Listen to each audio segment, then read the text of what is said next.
Hello दोस्तों, मैं उदय डागर आप सभी का फिर से स्वागत करता हूं आपके अपने चैनल पर।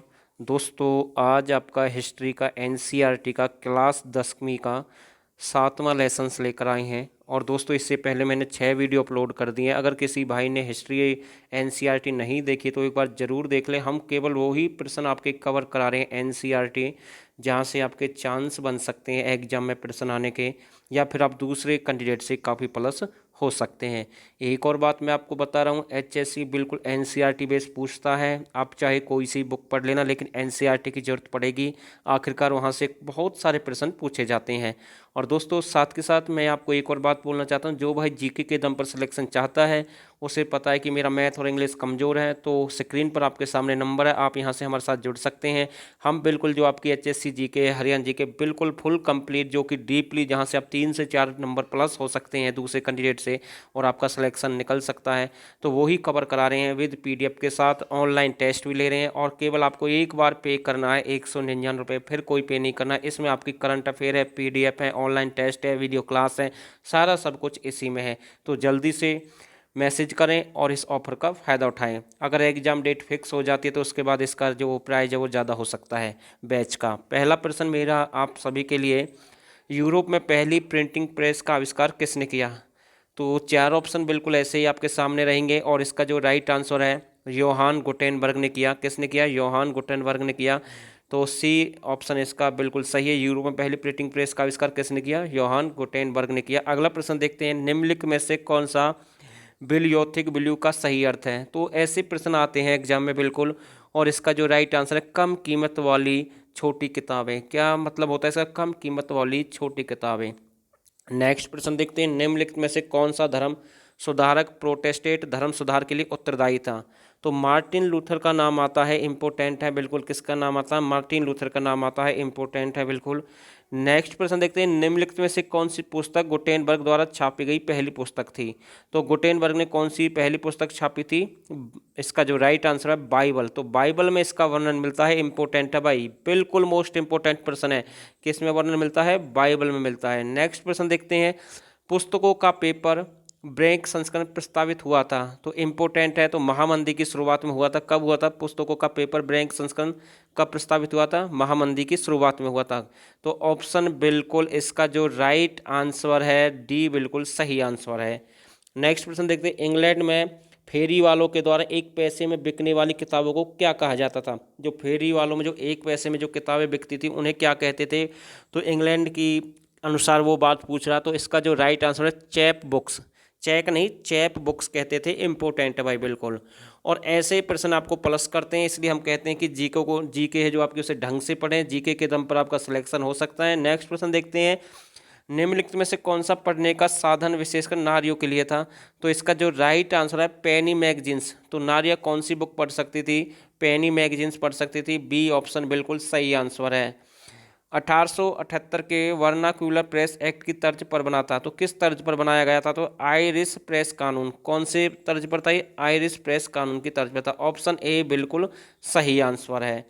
तो एक और बात मैं आपको बता रहा हूँ, जब एचएससी एग्जाम लेता है तो बिल्कुल ऐसे ही ऑप्शन सामने आ जाते हैं, चेंज भी नहीं होते, बिल्कुल ऐसे ही मिलेंगे।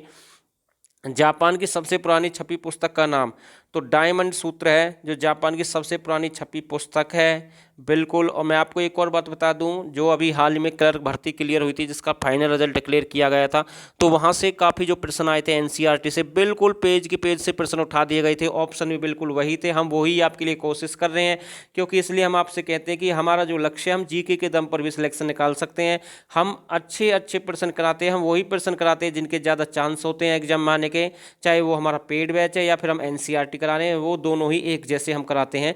अगला प्रश्न देखते हैं, निम्नलिखित देशों में से किस देश में मुद्रण की सबसे पहली तकनीकी विकसित हुई? तो चीन में सबसे पहले हुई थी। कब हुई थी? चीन में हुई थी। ऑप्शन डी बिल्कुल सही आंसर है।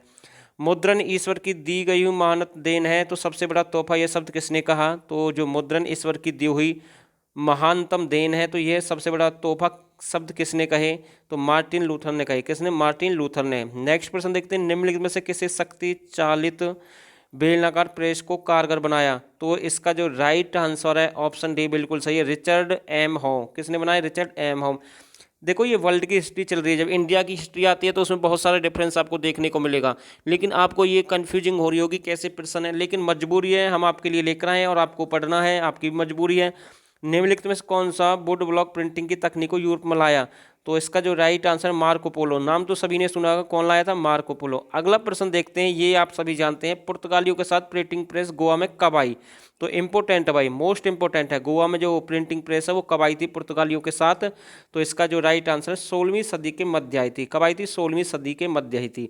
और सदी हमने आपको बता दिया, जैसे 1500 कुछ में आई होगी ये, और मध्य में आई होगी 50 के लगभग आई होगी, तो लेकिन ये 16वीं सदी हो जाती है, तो राइट ऐसे ही पता लगता है। एक आगे चलते हैं, तो ये कुछ प्रश्न थे। अगला प्रश्न देखते हैं, इंग्लैंड में किराए पर किताब देने वाले पुस्तकालयों का उपयोग किन लोगों को शिक्षित करने के लिए किया गया?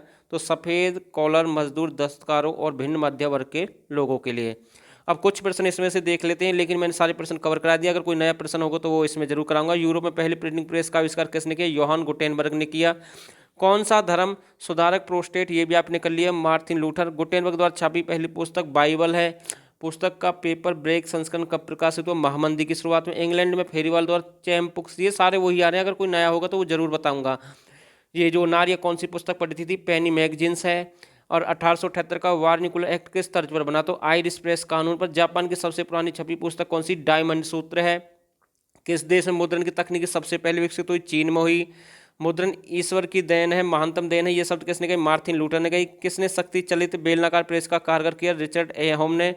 वुड ब्लॉक प्रिंटिंग की तकनीक यूरोप में कौन सा? Marco Polo.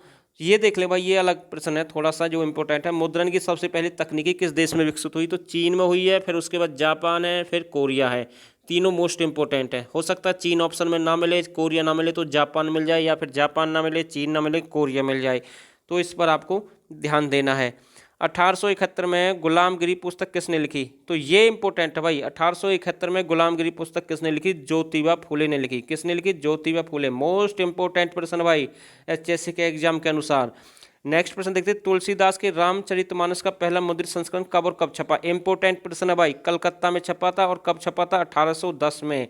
अब मैं इसलिए कहता हूं कि ऑप्शन टाइप के साथ साथ वन लाइनर भी जरूरी है, क्योंकि बहुत प्रश्न नए देखने को मिलते हैं। जो भाई ऑप्शन के भरोसे और वीडियो को छोड़कर चले जाते हैं तो उनका कुछ नहीं हो सकता। दो फारसी अखबारों के नाम लिखे जो 1882 में प्रकाशित हुए। जाम ए जमानामा और शमसुल अखबार। इंपॉर्टेंट है भाई, ये 1882 में प्रकाशित हुए थे। दो फारसी अखबार है भाई। और जो हिसार शब्द है ना, जो हिसार, वो फारसी भाषा का शब्द है, तो नोट कर लेना भाई, ये एग्जाम में आ सकता है। अगला प्रश्न देखते हैं, न्यू मुद्रण की खोज यूरोप के सभी भागों में क्यों फैल गई? ये कुछ लंबे प्रश्न है, इनके ऊपर मैं चर्चा नहीं करूंगा। पांडुलिपि क्या है? इनका प्रयोग है सत्र पर क्यों नहीं किया जा सका? हाथों से लिखी हुई पुस्तकों को पांडुलिपि कहते हैं। इंपॉर्टेंट है भाई, हाथों से लिखी हुई पुस्तक को क्या कहते हैं? पांडुलिपि कहते हैं, तो ये नोट कर ले भाई। ये बहुत नाजुक होती थी और लाने ले जाने रख रखाव में मुश्किल आती थी, और ये खर्चीली, ये होता ना बेहद खर्चीली, समय अधिक लगना, मांग पूरी नहीं होना, किताबों की बढ़ती मांग पांडुलिपियों से पूरी नहीं होने लगी थी। तो ये कुछ पॉइंट है इसके, ये मैंने आपको बता दिए। अब मैंने सारे पॉइंट क्लियर कर दिए हैं, लगभग 20-25 प्रश्न, 25 के करीब मैंने इसमें आपको प्रश्न कराए हैं। और छोटे छोटे टॉपिक होते हैं एनसीईआरटी के, इतने ही प्रश्न बनते हैं, ज़्यादा नहीं बनते। लेकिन एक हवा बैठा हुआ सभी के दिल में कि भाई एनसीईआरटी मेरे से नहीं हो सकती। कौन कहता है एनसीईआरटी नहीं होती? अगर ढंग से पढ़े तो 1 महीने में आराम से आप एनसीईआरटी कवर कर सकते हैं। आगे आपकी मर्जी है, लेकिन हमारा फर्ज है, हम आपको गाइड करेंगे, अच्छे से पढ़ाते रहेंगे। और मैं फिर से कह रहा हूँ, जिस भाई को नौकरी लेनी है वो पेड बैच जरूर ज्वाइन कर ले। अच्छा करा रहे हैं, डीपली करा रहे हैं, वो ही कवर करा रहे हैं जहाँ से आपके नंबर प्लस हो सकते हैं। आप हज़ारों लाखों जो विद्यार्थी उनको काट सकते हैं एग्जाम में। अगर आपको नौकरी चाहिए तो क्लियर करना है तो एग्ज़ाम तो, और तो मैं ज़्यादा कुछ नहीं कहूँगा। और बस मैं आपसे यही रिक्वेस्ट करता हूँ, अगर आप सभी ने इस वीडियो को यहाँ तक देखा, आप सभी का बहुत बहुत धन्यवाद।